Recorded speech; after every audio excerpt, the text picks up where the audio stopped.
The views and opinions expressed by the guest author or speaker during this live session are their own and do not necessarily reflect the views of Reader's Magnet. The content shared is for informational purposes only and does not constitute endorsement or promotion of any particular belief, ideology, or product. Hello, authors, book lovers, and storytellers. Welcome to the RM Hive. You are tuning in to Reader's Magnet's featured author interview. I am your host, Brittany, and today we have a very special guest with us, J.F. Whitaker. So, J.F. Whitaker, just a short introduction before we begin our interview. After serving in the Navy and Vietnam, J.F. Whitaker experienced PTSD, Agent Orange exposure, cancer, and addiction, nearly losing his life to suicide. Now, an author, recognized thought leader, and business driver, he empowers others through his story. A recognized thought leader in suicide prevention, leadership development, and change management, Whitaker uses his journey to inspire personal growth and organizational transformation, which is why we are here, because we are here to talk about his book with a book title, The Day Before I Died. Right, Joe? Absolutely, Brittany. All right, so are you ready? I'm definitely ready. Let's go. All right, so Joe, what is The Day Before I Died all about? Primarily, the book is about suicide. The day before I died is actually the day I found a solution because I spent most of the 70s thinking about suicide every day. After returning from Vietnam, I was completely lost and I considered suicide. So I want to bring suicide to the forefront with the hopes of helping others. Okay. Suicide is not the answer, it's not the solution. We have in 2022 almost 50,000, I think it was 49,500 people in the United States committed suicide. We have 17 to 22 servicemen and women kill themselves every day from suicide. We need to bring that to the forefront. We need to do something about it. We need to prevent it. This is tragic. Most of the suicides that I mentioned, 49,500, most of them are men between the ages of 30 and 65. And I was one of those. So I wrote about my experiences. I wrote about how I felt, and I wrote about the solution. So I want to see if we can help people not Yes. take that action. Yes. So, Joe, can you share what your favorite line from the book is, or favorite line? I bet there's more than one. Yeah, I was going to say there's a few. There's a few. Yeah. I don't want to set myself up as the expert. Okay, I am simply sharing my experience, sense, and strength and hope. So I use quotes from other people, people who know more than I do, and I'm just sharing my experience, as I said. So, but one of my favorite lines is from an author, Paulo Coelho from Brazil. He's an author and lyricist, and he is attributed with the line that says, "You do not die by falling into the river. You die by staying submerged in it." And I was submerged in the grief and the loss and the sadness from the war. I had other experiences with loss that you'll see in my book and you'll hear about a little bit later. But one of them is the loss of my daughter. She passed away. So what that says to me and what that resonates with me is you must get up. You must rise to the surface and find a solution.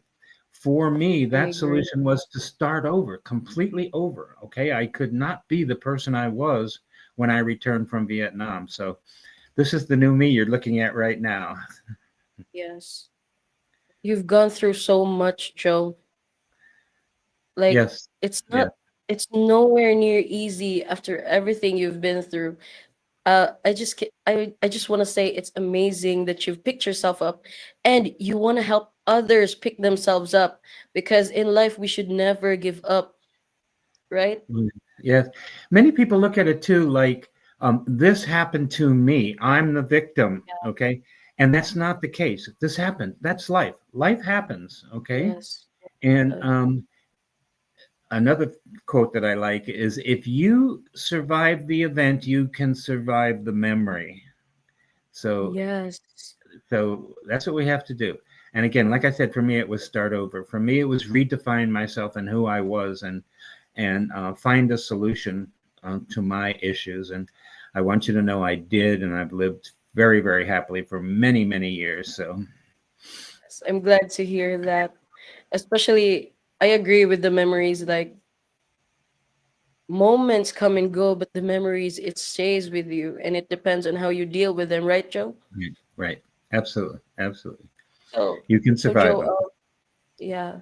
How about this, Joe? What was the hardest scene you had to write in your book, or were there more than many too, Yeah, and why? um, there are many, many hard scenes.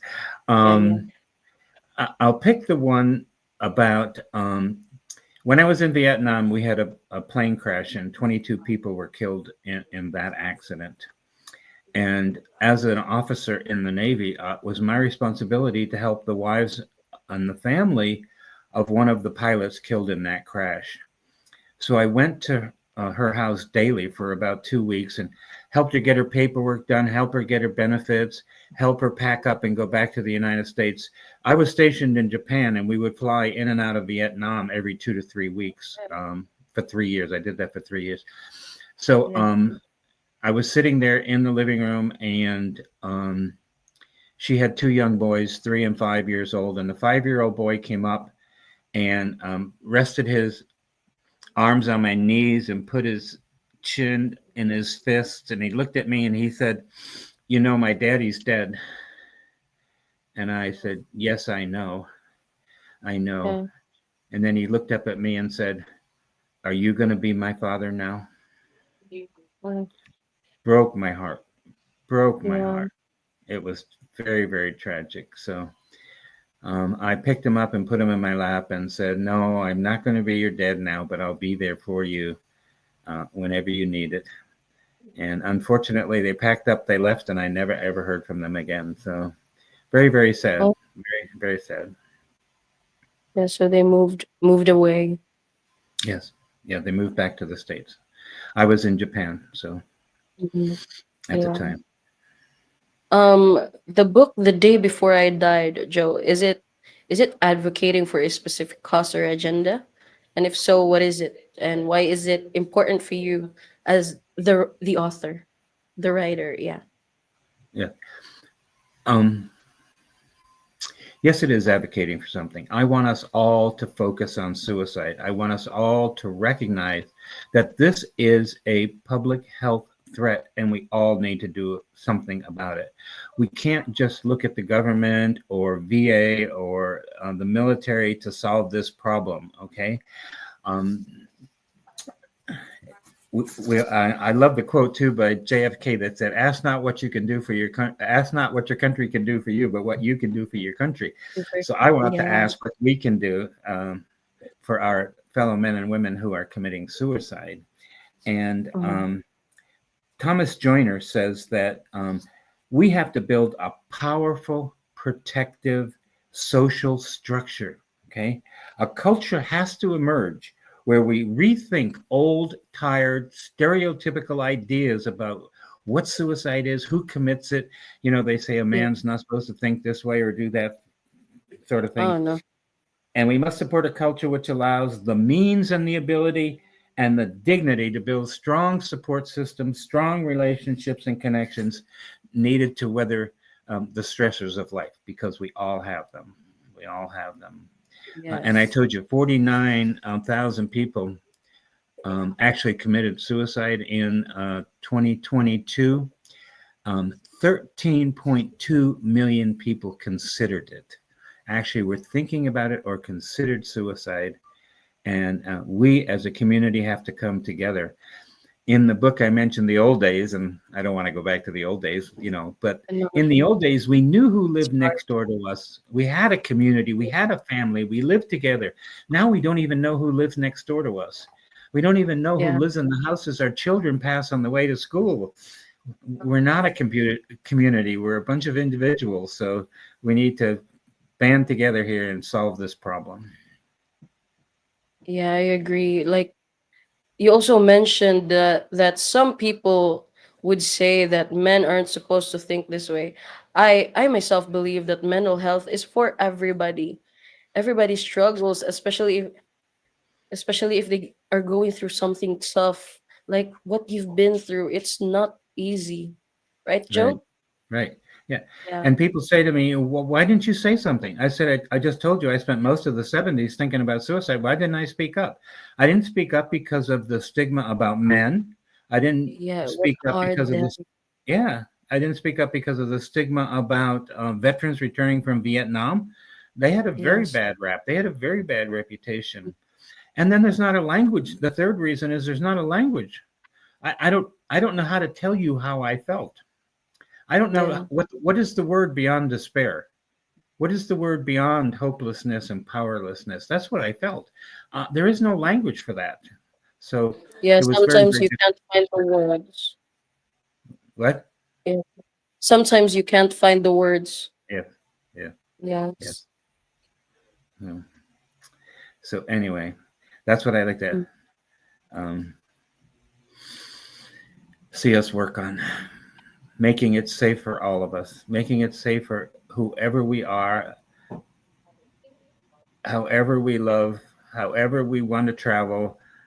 We got to be Yes. safe, and I'm not sure our society is at that point yet. We need to work on it. So Yeah, we're all, despite modern times, we're all still working on it because some people aren't very much open about it yet. But yes, we are going there. As long as we work together, we can go towards that better path where people are more open about these things, right? yeah, yes, and I think the goal isn't approval. I don't want anybody's Yes, approval. yes, I just want somebody's acceptance. This is yes, who I exactly. am. This is my That's the word. experience. This is my story. Okay, accept Yeah, it. You don't have to have approval. I spent too many yes, years looking yes. for approval. That's not going to work. So just accept who I am, and I'm different, and I'm. I hope I spread happiness, and I hope I reach out to people and help people. That's what I want to do. Yes, and I love that, Joe. So, Joe, can you give us a sneak peek into any upcoming projects or any other ideas that you're currently working on? Yeah. Well, I'm. I'm going to say I'm trying to work on my second book, and my Ooh, yeah. second book is called Silent Descent: Surviving the Ooh, I Loss love of a the title. Child. Yeah, I love the title. surviving the loss of a child. My daughter passed away a few years back. My oldest daughter, and Yes. that was a very, very difficult and tragic event. So, um, as you can see, I have survived that. As you see, I still find joy in life. As you see, I'm marching forward and Yes. creating new chapters and new joys, new adventures, everything. And it's okay. It's okay. We will survive this. And I want to talk about that. I want to help people who are having difficulty getting past losing a child, because there are no words to describe that. How do you describe losing your firstborn? How do you describe losing the one that was just like you? She was my alter ego, and extroverted, crazy lady. And I Yeah. loved her, and she passed, so um, again, that's what I'm working on. But that one's even more difficult, so that may take a little bit longer. So, but we'll see. That's what I want to do in the next year. If you don't mind, how old was she, Joe? 51. 51. Right. Yeah, All right. So, she was an adult. She had three children of her own. yeah, So wow. yeah, There's no words for loss. That yes. Anyway, 2017, 70, 30, maybe oh, 49 when she passed. So yeah, yeah. I don't dwell on that. I dwell on the great times we had together and her children, and I'm there to support and help her children. So my grandchildren. yes, that's what I like hearing, Joe. Not everybody has that kind of mindset yet, or some still need to work on that. Despite everything, you remained strong, you remained positive. Yeah, That's I hope so. amazing. Most days Yeah. I do. Most days I do. Yeah. Um, So for the viewers out there, I hope you guys are inspired by Joe's mindset in life. So Joe, do you have anything else you want to say to the viewers right now? um, it's important, I think, to know we're sitting here talking about me being in Vietnam. We're talking about me being suicidal. We're talking about me being a father of and a grandfather. I happen to also be a great grandfather, but we won't tell anybody that one.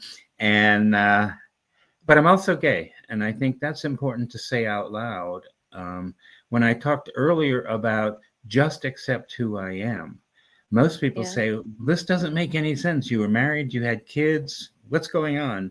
Okay, it's me. It's who I am. It's my Yes. journey. It's my journey. Okay, I'm proud of my journey. Okay, I just got remarried 2 years ago. I Mm-hmm. couldn't be happier. Things are Wow. wonderful.